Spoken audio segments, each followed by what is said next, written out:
Mr. Christian and Lord Bellord himself. I'm Chris, and I haven't known Christian for quite as long as some of you around the table, but I've certainly known him for as long as I can remember. Chris and I, I'll try and. Chris and I grew up together. We grew up together from a kind of primary school age, so you know, it's a real honour, genuinely, for me to be able to say a few words for him. So yeah, so Chris and I grew up in houses at opposite ends of a terrifyingly ancient Roman road called the Icknield Way. And before the days that we could drive, it was an inevitability really that we would have to walk this track.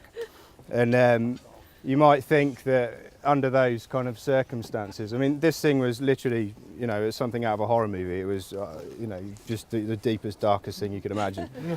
And yeah, you would think that perhaps like we would squabble about it and all that kind of stuff and see who was going to kind of make the walk. But you know, the kind of person that Chris is, it would never ever be like that. He would just never have it that one person would have to make this journey on their own.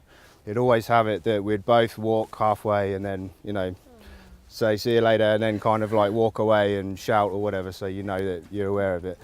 And it brings me to my first kind of thought really about Chris, and that is really that he's just you know, the bestest friend that you could have really. Like he is. He's always there for you. He's always got your back, you know, just in any circumstance, whether you need reassurance or a bit of support, or if you need to be told things that perhaps you don't want to hear, he's always there, and that's the mark of a real friend. And yeah, he's just always been there for me, like forever, basically.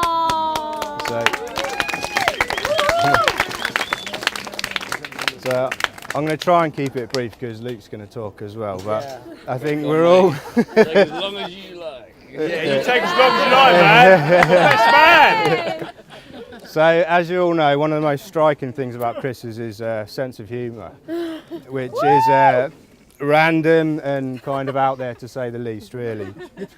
I've kind of like... I've tried to think about how to describe his sense of humour, but it just is so unique, you know, like you just can't put your finger on it, and you've all seen it tonight anyways. He's there. I can remember going round to his house once and just turning up. Yeah, and it sort of sums it up really, but I turned up at his house and I just found him literally in his front garden, just in full song with a song he'd made up about baskets. And lo and behold, he was holding a pair of shears, and he had cut probably the most predominant hedge on the front lawn of his parents' garden into the shape of a basket, and that was handle and everything. But the thing with Chris's humour is that in that situation, my first reaction was to, you know, to get away before his folks found out. But you can't help yourself. Somehow, before I could put that plan into effect, I was also singing about baskets and, you know, rolling about laughing. He roped you in. Yeah, he does. And you know, I'm a bit shady on the details of this, but I can also remember Chris going to a fancy dress party, and I can remember it being a really proud, happy moment of his, because somebody had come up with the theme was things that rhyme with orange. And Chris, it literally had made his day, because it was a lifelong ambition. It was Hinge, actually, yeah. Minge's club. Yeah. It was pre-teen. Anyway, so Chris decided to turn himself into a hinge, and if you ever get to see these photos, I mean, you're not talking, you know, a half-hearted effort. The whole body was the central part of the hinge, and then the brackets. So he can do this. So Chris is a very, very practical man. He can pretty much do it. You know, you could probably take this opportunity. Actually, if any of you need any DIY work done or anything, then you should probably call on him. Amen.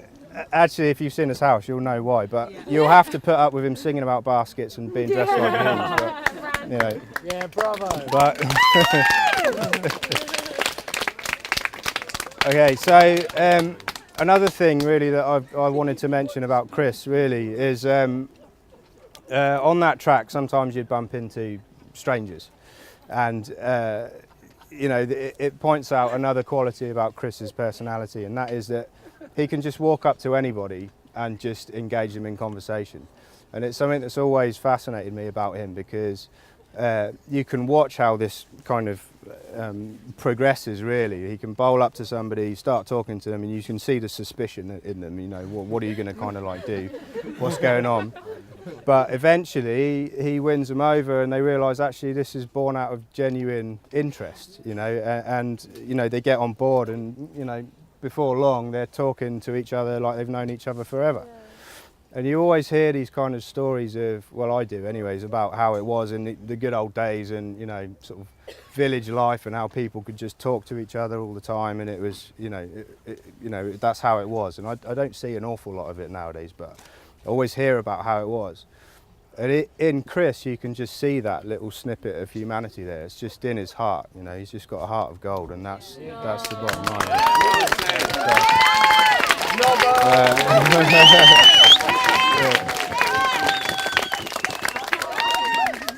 So anyway, I'm skipping along a bit, but if I kind of summarise, Chris is the most loyal friend that you could ever have. He'll just stand by you all the time. He's got the most amazing sense of humour. He's an artist, he's a musician, he's great at practical stuff. He's the whole package, you know, really. So, as we all know, nature kind of has to balance it himself out, really, you know. So, clearly he's going to be short and he's going to be ugly, right? I got news for you. He's actually quite a successful model on top of that. So, there's no justice really in the world, is there? Come early, apparently. No, Tash, Oh, there you need go. to step in now, Tash. But anyways, just to kind of conclude it, really, you might ask yourself, if Chris is like this, who can possibly sit beside him and be a match for him? And I think we all know the answer to that, really. You know, Tasha, you are the match for Chris every step of the way. You really are. You're the most wonderful couple. Just absolutely beautiful. And I wish you all the love and happiness that there is in the world. You know, totally. Thank you, mate. Love you to bits, mate. Love you, man. Before, I just have to say as well, Tasha is looking stunning. You really, really are, and so is the whole bridal party as well. I know Chris said, but I have to say it as well.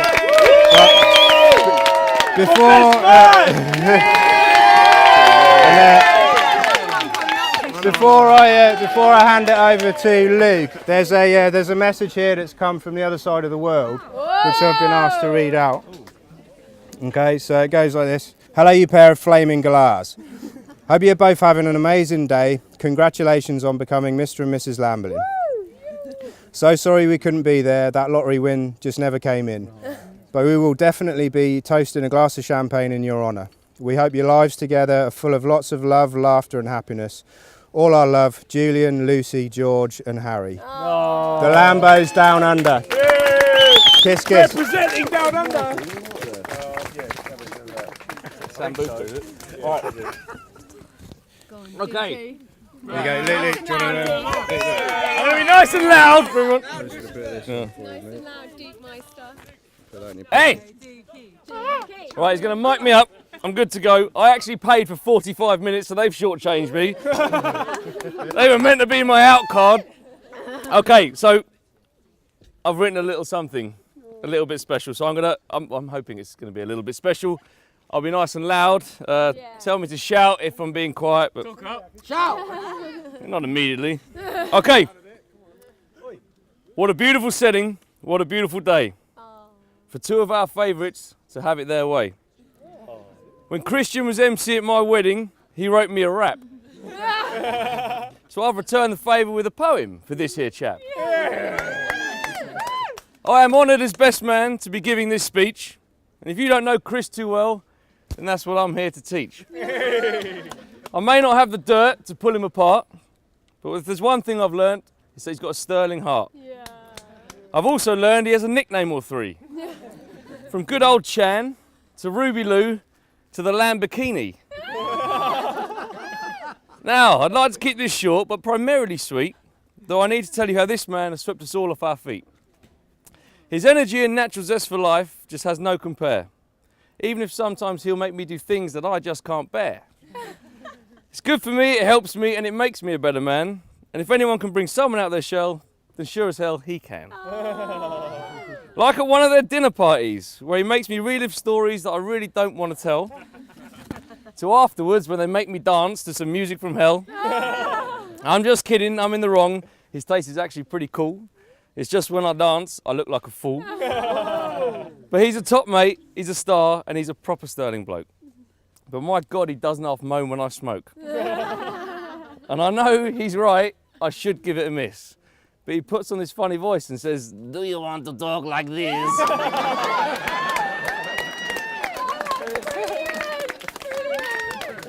How many times? Hear ye, hear ye, I'm about to be fixed with a stare. He won't thank me for this bit, but I've a tip to share.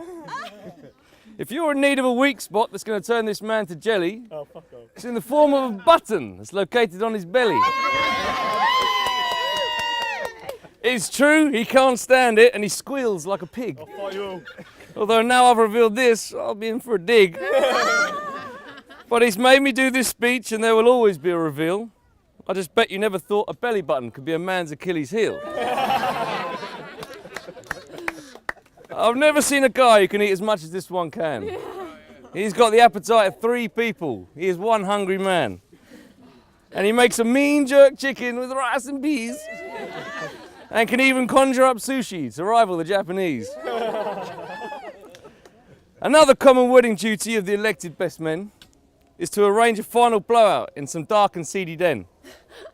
Well, for his final hurrah before his impending marriage, he instructed, "Keep it simple, I want a tent as my carriage. Let's go out into the woods and cook on an open fire. We can play games and drink rum, do boy stuff and chat until we tire." Well, as we know, Mr. Lambelin does very well with a pout. So we took him away for the weekend and we turned him into a scout. It was funny, it was perfect, and it was bloody heaven sent. Right up until Sean took a dump on Chris's tent.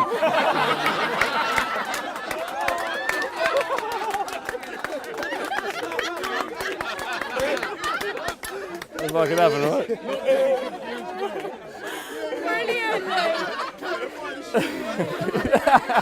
Yeah, just say, not the one that sings well, a different one. It's okay, they've been friends for years, but the rest of us were laughing so hard we had to hide the tears.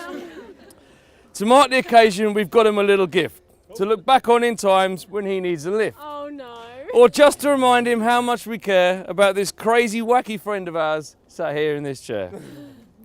We made him do tasks and a challenge or two, such as frisbee golf, posing naked, Oh no. or the Beer Belly Olympics, to name just a few. What's that I hear you cry? Posing naked for you all? I suppose now you want to know if it was small. Well, he said it was cold. It was 25 degrees. No, I jest. We couldn't focus because it was swinging past his knees. That's the best man. Anyway, I digress. It celebrates him earning a badge or 12, and we hope it takes pride of place up on his shelf. Yes. But we came through it, we survived, and Chris is alive. And he's back in one piece to marry his love. No. The darling brass hench, pick line, or the one they call bruv. With so many strange nicknames, one thing is clear. She's a girl who shines brightly and is quick to endear. As we all know, with Natasha he has landed square on his feet. A more beautiful, caring girl you would struggle to meet. As a couple they are perfect, and it must have been fate, and I couldn't be happier for my own best mate. Whoa! Now for the X-rated stories. Oh no. Okay, that's probably a step too far. But for the price of a pint, they'll be available later at the bar. Beer's free. I'll pocket the cash. And finally, to sum up, I'd just like to say that Mr. and Mrs. L are truly one in a million, and they deserve all the happiness and joy that is coming their way. That was fucking Amazing. Thank you so much. Thanks, man. Mate, I've got that on a phone call. Yeah, I want that. Oh, I love you, brother. What's up, man? Guys, thank you to my best man. I mean, my best man. I'm out of there with that. It's not over. It's not over. There's a really quick presentation actually. Oh yeah, the gift. If Clark and Steve could come up. Freshen up. Oh, I've got This is well, let Sid and Clark can tell you what this is. A Presentation for you. Oh, look at that! Oh, that's amazing. It's me with my badges. Look, I don't even see that. Oh, guys, thank you. You really made it the best stag ever. Like, freaking incredible. There's no Cheers. pictures, thank you. We could ask you all to join us. Oh yeah. Yeah. Can we have a toast, everyone, with a toast for the? Cheers, Lawrence.